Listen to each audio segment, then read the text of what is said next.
interessante nessa noite, que é baseado, o assunto dessa noite nós não vamos conseguir esgotar, obviamente, mas eu espero que seja pelo menos um estímulo para você meditar, pensar, estudar e considerar a primeira carta do apóstolo Pedro. Mas antes de fazermos a leitura, nós vamos pensar vários textos. Eu queria te convidar a pensar um pouco num episódio que aconteceu no dia 2 de setembro de 1666. Nesse dia, aconteceu um incêndio na cidade de Londres. E foi um incêndio tão terrível que reduziu tudo que ali existia a cinzas. 200.000 pessoas perderam tudo que tinham. E diante da situação amarga de perda, aliás, todas as vezes que acontece uma experiência de profundo sofrimento, a inclinação da nossa natureza humana é procurar quem é o culpado. Quem tem culpa pela minha dor? Quem tem culpa por causa da minha perda? Quem é o responsável disso? E não foi diferente naquele episódio. E a culpa recaiu sobre os católicos franceses. Mas a história, embora a história cristã seja linear, ela também é cíclica num sentido. As coisas voltam a acontecer. E essa não foi a primeira vez que aconteceu algo dessa natureza. No dia 19 de julho do ano de 64 depois de Cristo, uma outra cidade foi reduzida a cinzas, Roma. A cidade queimou por 3 dias consecutivos. E quando eles acharam que as chamas já tinham se extinguido, veio um vento forte e o fogo voltou novamente. As pessoas ficaram tão angustiadas, amarguradas com aquela perda. Mais uma vez, quem tem culpa? Quem é o responsável dessa perda? Quem é o responsável da nossa dor? Os templos religiosos tinham acabado, os comércios tinham acabado, as casas tinham acabado. Quem é o responsável disso? Mas naquela ocasião, eles culparam o imperador Nero. Mas o imperador, ele não ia vestir essa carapuça. Então ele procurou um outro culpado. Aliás, ele procurou um grupo de culpados. Os cristãos. Nossos irmãos na fé. Nossos irmãos de sangue. E porque os cristãos eram um grupo que poderia carregar facilmente a culpa de terem queimado Roma, por algumas razões. Eles eram minoria. Mas não apenas isso, eles celebravam, como nós bem sabemos, a ceia do Senhor. Mas a ceia do Senhor naqueles dias não acontecia como acontece conosco, como num templo e todas as pessoas vêm, participam e observam. Aconteciam em casas, em lugares pequenos, reservados, uma reunião intimista. E quem não era cristão, ficava do lado de fora, meio que bisbilhotando, escutando o que eles estavam fazendo ali dentro daquela salinha, daquela casinha, daquele quartinho, daquele lugarzinho. E eles ouviam alguma coisa assim: irmãos, agora vamos comer o corpo. Muito bem, amém, graças a Deus comemos o corpo. Eles estão ouvindo lá de fora, eles não sabem o que está acontecendo ali dentro daquele ambiente. Irmãos, graças a Deus comemos o corpo, agora vamos beber o sangue. Eles comem corpo, bebem sangue. E criou-se no imaginário das pessoas que os cristãos praticavam antropofagia, eram canibais, comiam carne humana e bebiam sangue humano. Como se não bastasse, os cristãos celebravam uma festa chamada de festa ágape, festa do amor, e saudavam uns aos outros com ósculo santo, com um beijo. E mais uma vez, aqueles que não pertenciam ao grupo não entendiam isso. E viam os cristãos se reunindo, beijando um ao outro, e de repente entrando num lugarejo para celebrar a festa do amor. Eles diziam, eles vão praticar orgias ali. E de novo saíram espalhando esse boato. Mas diziam ainda mais, como cristão, ele professava sua fidelidade absoluta na pessoa de Jesus. Alguns cristãos eram abandonados por seus familiares. O marido abandonava a mulher era abandonada pelo marido, e enfim, o marido ficava sozinho, a mulher ficava sozinha, os filhos ficavam sozinhos. Então os cristãos eram acusados de serem divisores de lares. Além disso, o cristão dizia, não, nós respeitamos todas as leis, mas nosso Senhor é o Cristo. Então eles tinham potencialmente o que eles imaginavam ser corruptores da sociedade.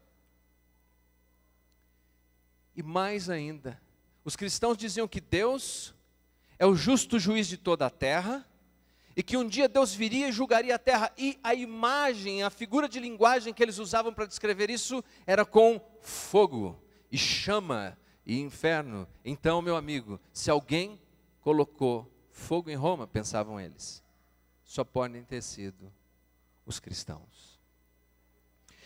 E provavelmente esse foi o evento que desencadeou uma perseguição brutal contra os cristãos por todo o Império Romano. Os livros de histórias nos dizem que a perseguição foi tão desumana contra os cristãos, que eles costuravam peles de animais selvagens nos cristãos, e depois soltavam os cristãos nas florestas, sujos de sangue, a fim de que matilhas de cães ferozes pudessem caçar homens, mulheres, velhos, crianças e destroçarem, literalmente desossarem os cristãos, seus irmãos, meus irmãos.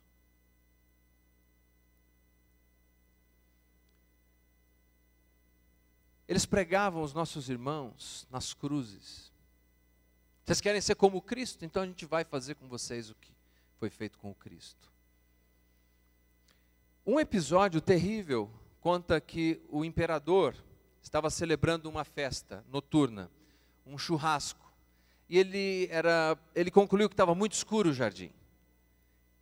Ele teve uma ideia: tragam os cristãos, cubram os cristãos com piche, vamos pôr fogo neles, vamos usá-los como iluminação do jardim. E no meio de gritos desesperados de dor, entre outros que cantavam hinos, sendo queimados vivos, o imperador fazia o seu churrasco. Foi assim que os nossos irmãos foram perseguidos.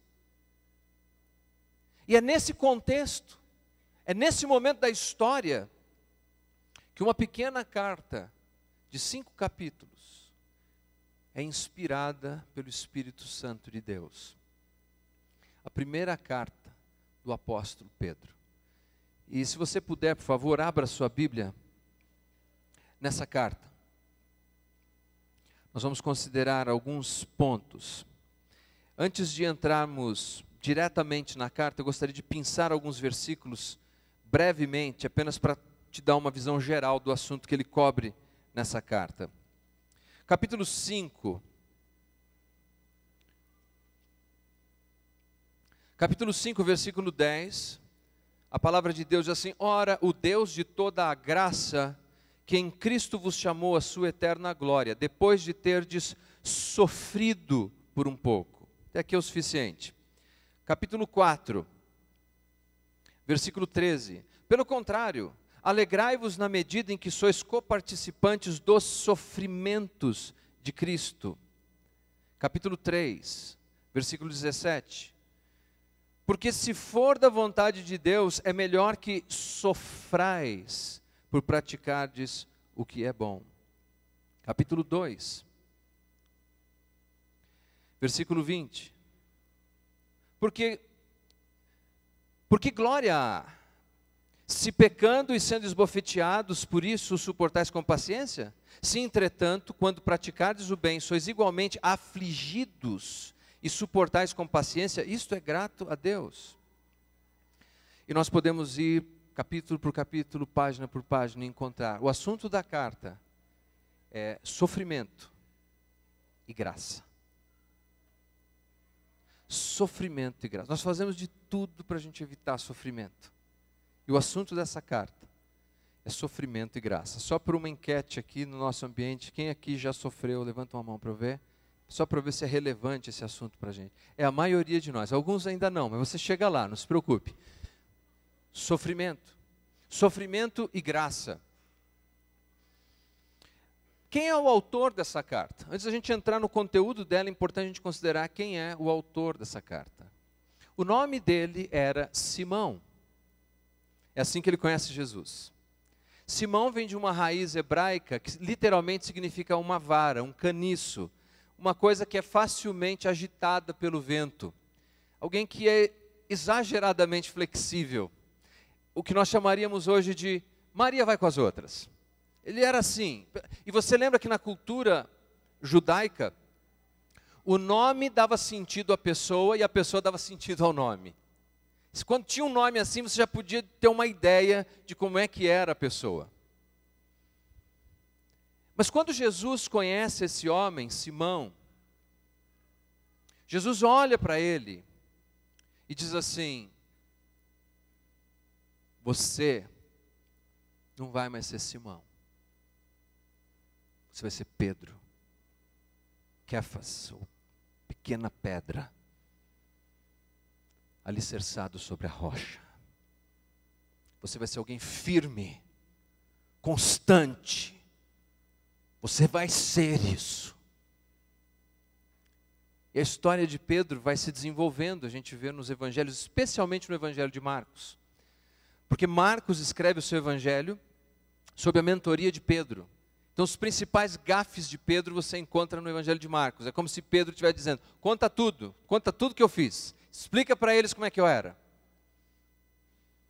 E um dos grandes episódios que nós encontramos a respeito de como é que era a mentalidade de Pedro em relação ao sofrimento, foi quando Jesus começa a anunciar que ele iria para Jerusalém e ele seria crucificado.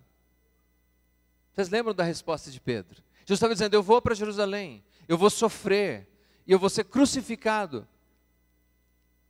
Não te faças isso. Como é que você vai fazer uma coisa dessa, Jesus? Você vai se meter num sofrimento desse? A vida é melhor que isso, Jesus. Jesus, pare de sofrer agora. Jesus, como é que você está dizendo que vai para lá, você sabe que tem sofrimento e você está indo em direção ao sofrimento? Qual foi a resposta de Jesus? Foi uma resposta dura. Ele disse: arreda-te de mim, Satanás, porque você não cogita das coisas de Deus, mas dos homens. Você não entende a natureza do sofrimento. Você não sabe o que é sofrimento. Mas a coisa não para por aí. Finalmente Jesus vai, ele é preso corajosamente, julgado e condenado injustamente. E diferente de todos os sacrifícios veterotestamentários, em que um cordeiro era apanhado, imolado, sacrificado, rapidamente, tudo rápido. Jesus não foi assim. Nenhum sacrifício do Antigo Testamento era primeiro sofria, primeiro era abusado, primeiro era golpeado. Nenhum sacrifício era assim. Mas Jesus, o Cordeiro de Deus, ele foi esbofeteado, ele foi achincalhado, cuspiram nele, colocaram nele uma coroa de espinhos, o fizeram sofrer muito antes. Aliás, a vida dele foi uma vida de sofrimento. Ele é retratado em Isaías como o homem de dor. E Pedro, dois incidentes nos evangelhos, duas fogueirinhas aparecem nos evangelhos. São as duas referências que a gente encontra ali. A primeira, Pedro está sentado num pátio, esquentando as mãos. E uma servente, uma mulher que trabalhava ali, disse assim: escuta, é impressão minha, ou você andou com ele? Porque assim, o seu sotaque é lá do norte, é lá da Galileia, é verdade, eles tinham um sotaque diferente. Você tem um jeito de falar igual dele. Não, eu não conheço esse homem, não sei quem ele é. Aliás, quantos de nós não somos lá do norte e a gente tem esse sotaque mesmo? Ele nega Jesus, os olhares se encontram. E só depois da ressurreição é que Pedro vai encontrar Jesus com uma nova fogueirinha, em que Jesus está assando um peixe, está fazendo um churrasco de peixe. Se você acha que churrasco de peixe é heresia, repense isso. Jesus fez churrasco de peixe. Fez lá um churrasco de peixe. o Pedro chega para uma prosa, e é muito interessante que Jesus olha para ele e fala: Pedro, mas você é de uma cara de pau. Você me negou, rapaz. Sexta-feira, hoje é domingo. Você está aqui na minha mesa para comer o churrasco que eu estou fazendo. Não foi o que Jesus disse? Não? Não foi? Não está na sua Bíblia isso? Não, não foi, gente. Eu queria tanto que ele tivesse dito isso. Mas ele não disse. Jesus tem uma pergunta que ele repete por 3 vezes. Pedro, não vamos discutir a sexta. Você me ama?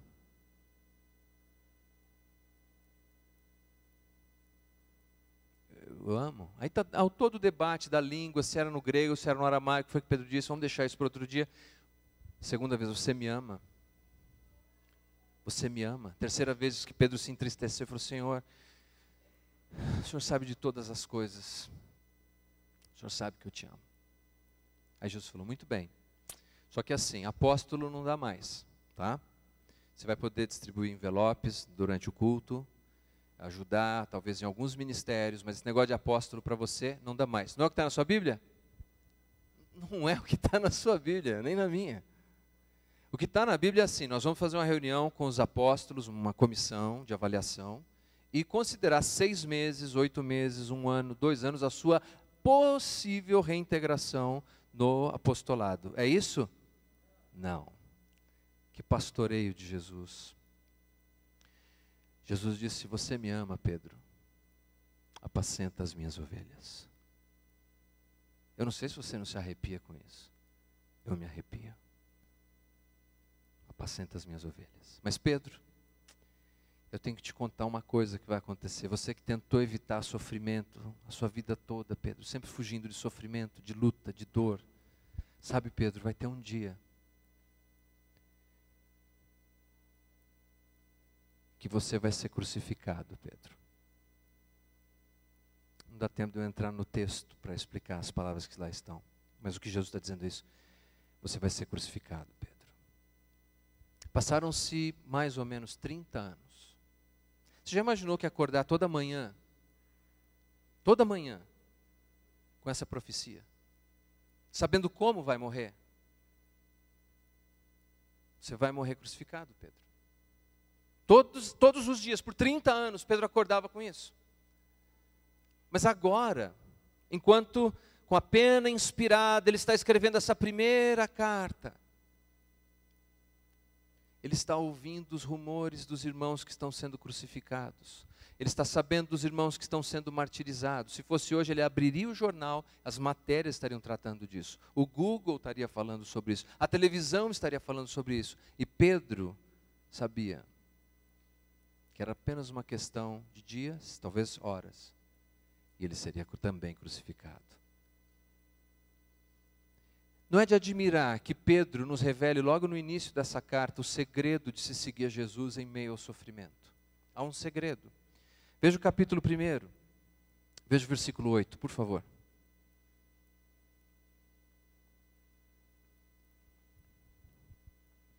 Ele termina o versículo 7 dizendo: revelação de Jesus Cristo, a quem, não havendo visto, o quê? Amais. No qual, não vendo agora, mas crendo, exultais, com alegria indizível e cheia de glória, obtendo o fim da vossa fé, a salvação da vossa alma. Amais. Por que Pedro começa logo o primeiro capítulo falando sobre a quem vocês amam? Porque, meus queridos, a fé cristã é uma fé baseada no amor que temos por Jesus Cristo.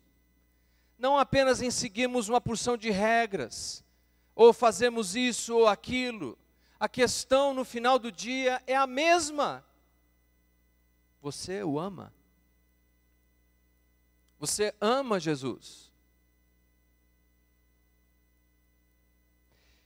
E então Pedro vai apresentar a eles, a esses recipientes, como é que eles vão lidar com o dilema que eles estão tendo, sofrimento, e como a graça de Deus vai agir na vida deles. Porque agora Pedro é um homem diferente, é um homem que não mais teme o sofrimento, é um homem que dá boas-vindas ao sofrimento. desde que o sofrimento em sua vida possa trazer glórias àquele que é o objeto do seu amor, Jesus Cristo. Capítulo 1, versículo 1. Pedro, veja, ele não se chama de Simão. Ele chegou a hora. Eu não sou mais aquela vara que ia para qualquer direção, agora eu sou Pedro. Aconteceu. Pedro, apóstolo de Jesus Cristo. Agora veja os nomes, os títulos que ele atribui a mim, a você, aos cristãos, aos nossos irmãos. Aos eleitos. Eleito é alguém que é escolhido. Ele diz assim: vocês não estão à mercê da sorte, vocês foram escolhidos por Deus, tal qual Israel foi escolhido, vocês foram escolhidos, eleitos. Forasteiros, vocês são estrangeiros nessa terra. Dispersão, vocês estão espalhados pela terra, como Israel está espalhado pela terra. Em versículo 2 ele diz de novo: eleitos segundo a presciência de Deus Pai, santificação do Espírito para obediência e aspersão do sangue de Jesus Cristo, graça e paz vos sejam multiplicados. Observe que vocês são escolhidos, e vocês são eleitos, e vocês são da dispersão. A linguagem de Pedro é simples, ele quer dizer: vocês são diferentes. Vocês estão aqui nessa terra, mas vocês não são dessa terra. Vocês estão aqui nesse lugar, mas vocês não pertencem a esse lugar. Vocês são diferentes. Um dos grandes elementos que demonstram o novo nascimento na vida de alguém é a diferença que começa a acontecer na própria vida. Observe isso. As coisas começam a mudar em você. Até seu senso de humor muda. Tinham piadas que te contavam, que te faziam rir, de você segurar a barriga.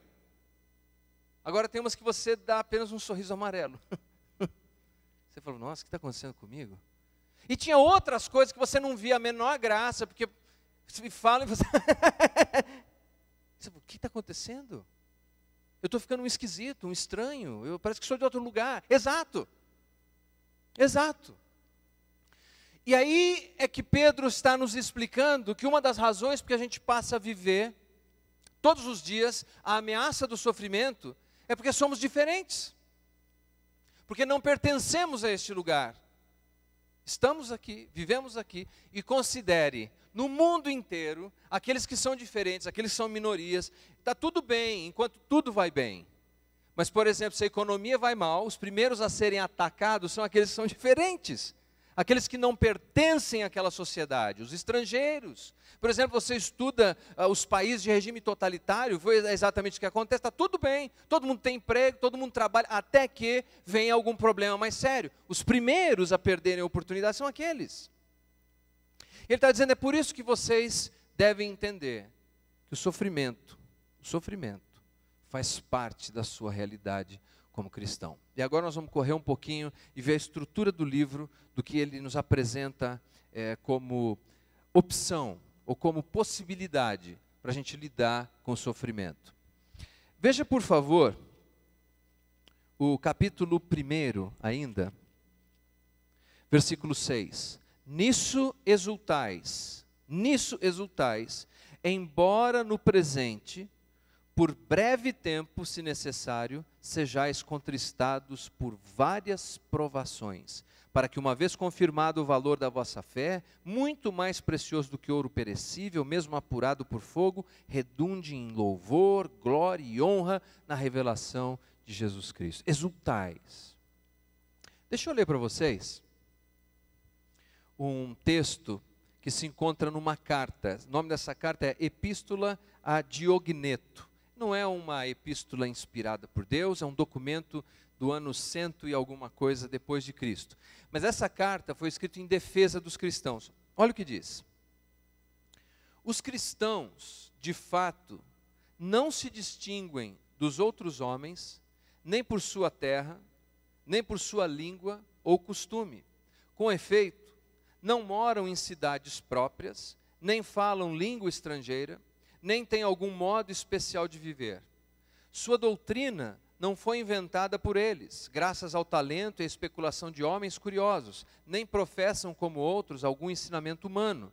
Pelo contrário, vivendo em casas gregas e vivendo em casas bárbaras, conforme a sorte de cada um, e adaptando-se aos costumes do lugar, quanto à roupa, ao alimento e o resto, testemunham um modo de vida admirável e, sem dúvida, paradoxal.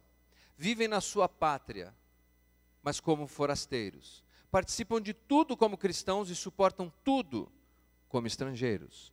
Toda pátria lhes é estrangeira. A cada pátria que passam, essa é estrangeira. Casam-se como todos e geram filhos como todos, mas não abandonam os recém-nascidos.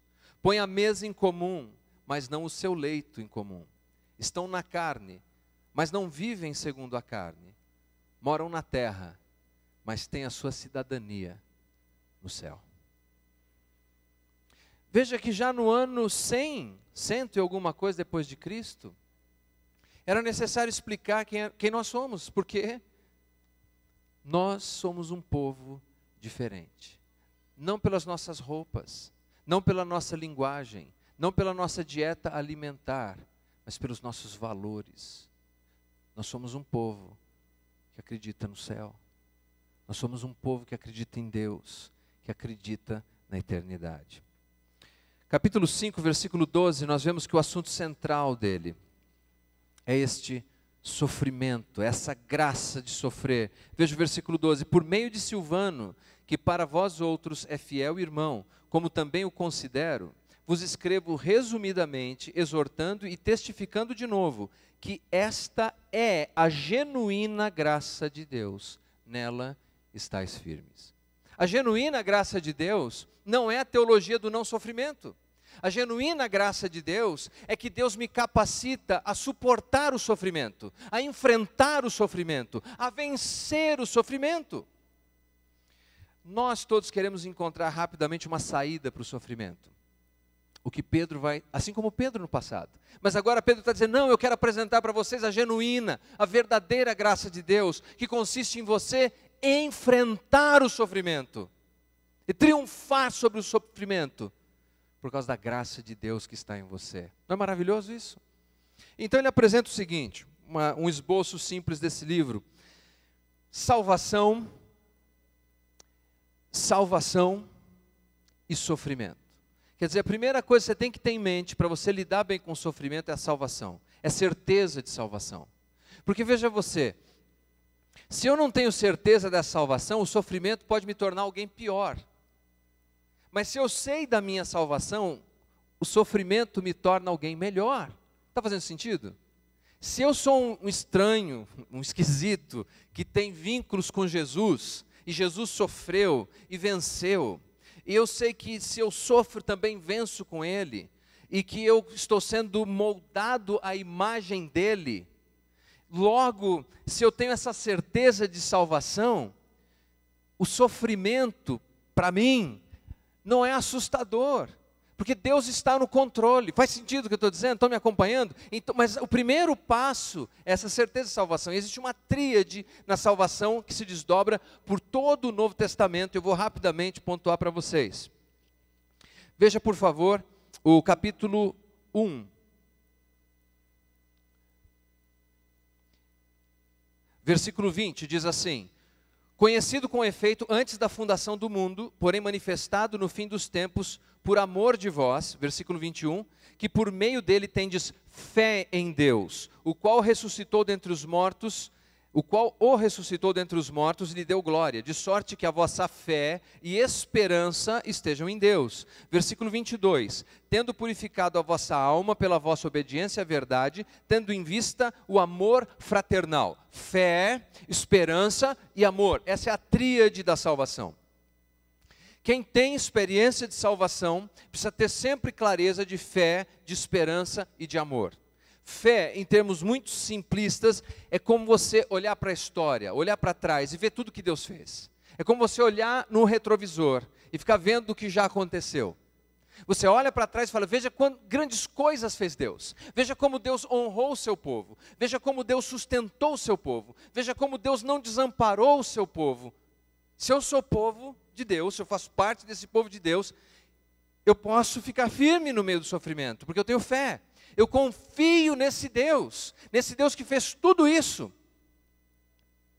Mas só olhar para trás e conhecer isso ainda não é suficiente. É preciso que eu tenha esperança. Se a fé olha para trás e vê tudo que Deus fez lá atrás, a esperança olha para frente e fala: se Deus fez essas coisas maravilhosas no passado, Deus vai fazer coisas incríveis no futuro. Principalmente porque a nossa esperança é fundamentada sobre a ressurreição de Jesus. A pior notícia que alguém pode ter é a morte, ou não é? Tem até um adágio popular, um ditado que diz assim: para tudo nessa vida se dá jeito, só não se dá jeito para a morte. O Evangelho nos ensina que até para a morte Deus deu jeito. Então a ideia é, se Deus deu jeito para a morte, eu posso olhar para frente com esperança. Porque de alguma maneira o que esse Deus tem lá na frente é melhor do que qualquer coisa que eu esteja vivenciando agora. E o terceiro é amor. Porque aí o amor é Deus agindo já, é Deus agindo agora, em mim e através de mim. Pelos relacionamentos que eu vou desenvolvendo. É a presença de Deus agora. Para trás a minha fé, para frente a minha esperança. Amor agora. Deus está comigo. Essa é a primeira ideia que ele coloca. E assim, meus queridos, nós não precisamos sequer temer a morte. Veja que quando Pedro está falando de sofrimento aqui, ele não está falando de sofrimento que nós causamos por conta das nossas escolhas imbecis. Todos nós fazemos, não é? Quando nós tivemos um acampamento na BK, e o barco pedalinho ficou enroscado. E eu fui ajudar a empurrar aquele pedalinho, ajudar as crianças que estavam no barco. E eu fui e sentei assim na beiradinha do lago, e com o pé eu comecei a empurrar o barco. O problema é que eu sentei no formigueiro, sem me dar conta. Então assim, quando alguém me fala alguma coisa, vai sentar, eu já sei como é. E principalmente como pastor, é uma situação terrível, porque eu precisava de ter tempo hábil para chegar em algum lugar, né? Para resolver o meu problema, se você me entende. Não é isso que Pedro está falando aqui. Pedro está falando de quando a gente só fez tudo certo, considerou todas as possibilidades, mas a gente está sofrendo, alguém ou alguma coisa, alguma situação está infligindo sofrimento sobre nós. Nessa hora, esteja certo da sua salvação. Tenha fé em Deus, tenha esperança e descanse no amor de Deus que está em você e que age através de você. E aí você não precisa temer nem a morte. Nem a morte. É claro que a gente não quer morrer de morte matada, como esse homem que eu ouvi dizer, que um pregador, ele passou vários dias numa conferência falando sobre o céu, sobre ir para o céu e encontrar Jesus, e como ele desejaria encontrar Jesus. E convidaram ele para nadar. Ele era um péssimo nadador, sequer levou uma roupa apropriada, mas emprestaram para ele uma sunga meio feia. E ele foi nadar. E acabou tendo dificuldades e quase se afogou. E em desespero ele gritava pedindo socorro. E o guarda-vidas veio, conseguiu tirá-lo, e assim que ele se recuperou, o guarda-vidas, com um sorriso sarcástico, disse: então, pastor, eu ouvi você falando na conferência que está pronto para encontrar Jesus, que encontrar Jesus é ótimo, que você quer ver Jesus. Primeira oportunidade que você teve essa semana de ver Jesus, você ficou gritando por socorro? Mas o homem não se fez de rogado e recuperou o fôlego e disse: eu quero. Mas você acha que eu quero ver Jesus com essa sunga? Você acha? Gente, é claro que todos nós temos temores na vida e ansiedades e inseguranças. Mas o ponto é, se nós temos certeza da salvação em Jesus, que se levante o que se levantar, o inferno todo, a nossa salvação está segura nele. Você crê nisso? É assim que podemos enfrentar o sofrimento. Vamos em frente. Depois então de salvação e sofrimento, ele nos fala de sofrimento e submissão. Capítulo 2, versículos de 13 a 15, ele diz o seguinte: sujeitai-vos a toda instituição humana. Vou ler só isso aqui por causa do tempo. Sujeitai-vos, veja, a toda instituição humana, sejam submissos à instituição humana. Ele está falando do governo civil. Ele está falando, não brigue contra eles. Não lutem contra eles. Vocês lembram de Jesus, quando Pilatos está diante dele ali, e fala assim: você não sabe que eu tenho poder para te soltar, para te prender? O que Jesus disse? Nenhum poder você teria, se do alto não tivesse sido dado. E Jesus, como um cordeiro mudo, ele não foi esperneando para a cruz. Ele foi corajosamente andando para a cruz. Aliás, a história nos diz que o que surpreende as pessoas a respeito dos cristãos é que quando eles eram condenados à morte, eles não iam esperneando. A maioria das histórias nos diz que eles iam cantando. Eles iam louvando a Deus. Eu não entendo isso, eu não consigo entender isso. Estou sendo sincero. Mas eu sei que a graça de Deus estava com eles de tal maneira que eles se submetiam, como ovelha que vai para o matadouro. Então submeta-se, sujeite-se, porque o seu governo é o Senhor Deus Todo-Poderoso. Ele está acima de tudo isso. Segundo, versículo 18. Servos, sede submissos com todo o temor ao vosso Senhor, e aqui é senhorio, dono de escravo, não somente se for bom e cordato, mas também ao perverso. Aqui está falando de ambiente de trabalho. Submeta-se ao seu chefe, submeta-se ao seu líder. Dê um exemplo de que você é diferente, você é feito de um outro material. Você não se rebela como os outros se rebelam, submeta-se, porque você confia em Deus. Sofrimento e submissão. E capítulo 3, versículo 1, ele fala de submissão na família. Mulheres, sejam submissas ao próprio marido. Para você não achar que Pedro só falava da mulher em relação ao marido, versículo 7, ele fala do marido em relação à mulher. Marido, vós igualmente viveis a vida comum do lar, com discernimento e tendo consideração para com a mulher, como parte mais frágil. O que ele está dizendo é submissão mútua. Sujeição mútua. Nós todas as vezes que sofremos queremos pôr a culpa em alguém, é o governo, é o marido, é a mulher, é o filho, é o pai.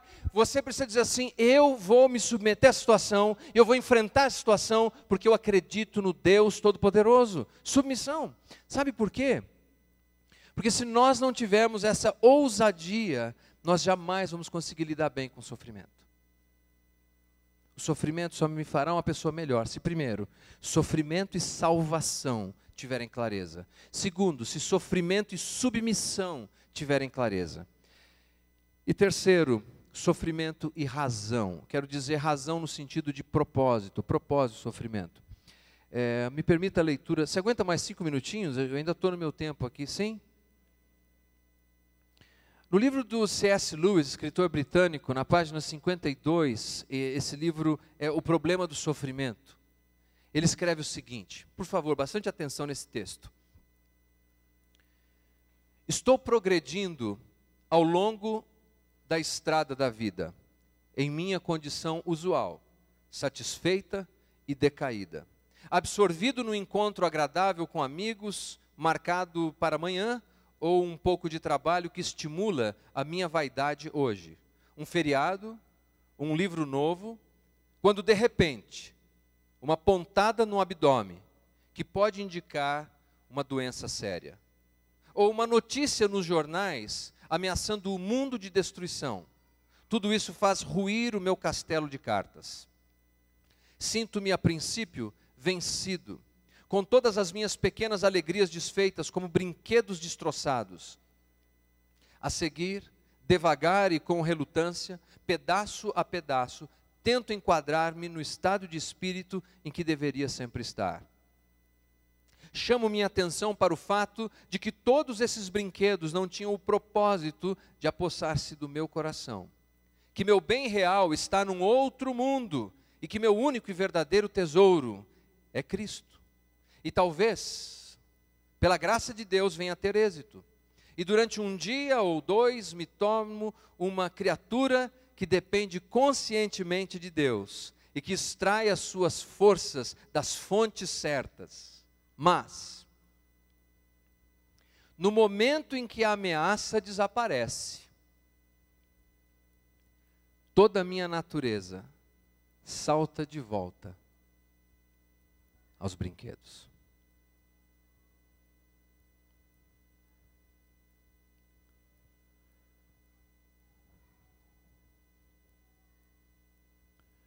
Sofrimento e razão. Há uma razão no sofrimento. Há um propósito no sofrimento. E um desses propósitos, meus queridos, é que o sofrimento purifica. O sofrimento coloca no lugar o que deve estar no lugar. Põe a vida em perspectiva. Nos ajuda a entender o que tem valor. Nos ajuda a entender o que é importante. A gente gasta tanto tempo com os brinquedos, não tem problema. Mas os brinquedos querem se apossar do nosso coração. Você quer ver? A gente constrói uma carreira, trabalha duro para ganhar dinheiro, para ter coisa, e aí quando você fica doente, você está deitado numa cama de hospital. Se um médico disser para você assim, olha, se você gastar tudo que você tem, você recupera a tua saúde, o que você faria? Você gasta tudo. Porque de repente você se liberta daqueles brinquedos. Você acorda para a realidade do que tem valor. O sofrimento nos purifica. Nos faz pensar o que vale a pena na vida. E Pedro está dizendo isso, gente, eu já tive medo de sofrimento. Mas hoje, quando eu enfrento um sofrimento, eu entendo que Deus está me purificando. Deus está colocando a coisa certa no lugar certo. Segundo, o sofrimento unifica. Dos versículos 7 em diante, ele fala sobre como os irmãos podem ajudar uns aos outros. E nós estamos no capítulo 4. Ele fala dessa empatia que é produzida pelo meio do sofrimento. A gente procura, gente, nós recebemos oração, apoio, encorajamento. O sofrimento unifica. O sofrimento une famílias muitas vezes. O sofrimento une pessoas.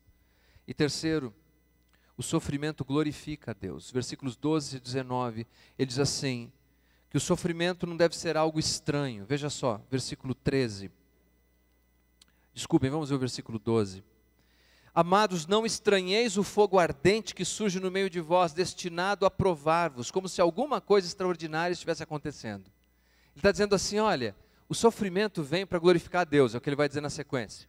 E você, cristão, não deve tratar o sofrimento como uma coisa estranha. O estranho para o cristão é quando não tem nenhum sofrimento. É assim, puxa, 24 horas, nenhum sofrimento ainda. Uma coisa está acontecendo. Porque o normal da vida não é isso. O normal da vida é sofrimento. E todo mundo sofre, viu? O crente, o não crente, todo mundo sofre. A diferença é como se sofre. Um homem que estava à beira da morte, cristão, mandou um recado para todos os seus familiares. Venham me visitar, eu estou à beira da morte, eu quero que vocês vejam como morre um cristão. O cristão não deveria morrer. Ai, estou desesperado. Como morre um cristão? Diferente. Povo peregrino. Por isso que o cristão é diferente no seu trabalho, é diferente nos seus negócios, é diferente na sua família, é diferente no seu ambiente de igreja, é diferente na vida. E concluindo, porque muito tenho a vos dizer, mas vós não podeis suportar. Essa é outra epístola, né, de João. Primeira carta de Pedro, capítulo 5, versículo 10, diz assim, ora, o Deus de toda graça, que em Cristo vos chamou à sua eterna glória, depois de ter sofrido um pouco, Ele mesmo vos há de aperfeiçoar, firmar, fortificar, fundamentar. Aperfeiçoar é tornar melhor. Para quem entende esses elementos de salvação e sofrimento e submissão, de sofrimento, qual que era o terceiro mesmo? Sofrimento e razão, propósito. Sofrimento é a sua conclusão. Deus fortalece, Deus nos aperfeiçoa, Deus nos firma como uma planta que tem raízes profundas. E aí de repente você olha como Pedro, e a tradição nos diz, tradição da igreja cristã, que quando chegou o dia de cumprir a profecia, Pedro não correu, não negou, fez apenas um pedido. Podem me crucificar de cabeça para baixo? Eu sou indigno de morrer como morreu o meu Senhor. A Bíblia não é um livro de escapismo. A Bíblia é uma mensagem para dizer, o que quer que você enfrente, Deus vai te capacitar a enfrentar como quem segue o Filho de Deus. Vamos ficar em pé, vamos orar.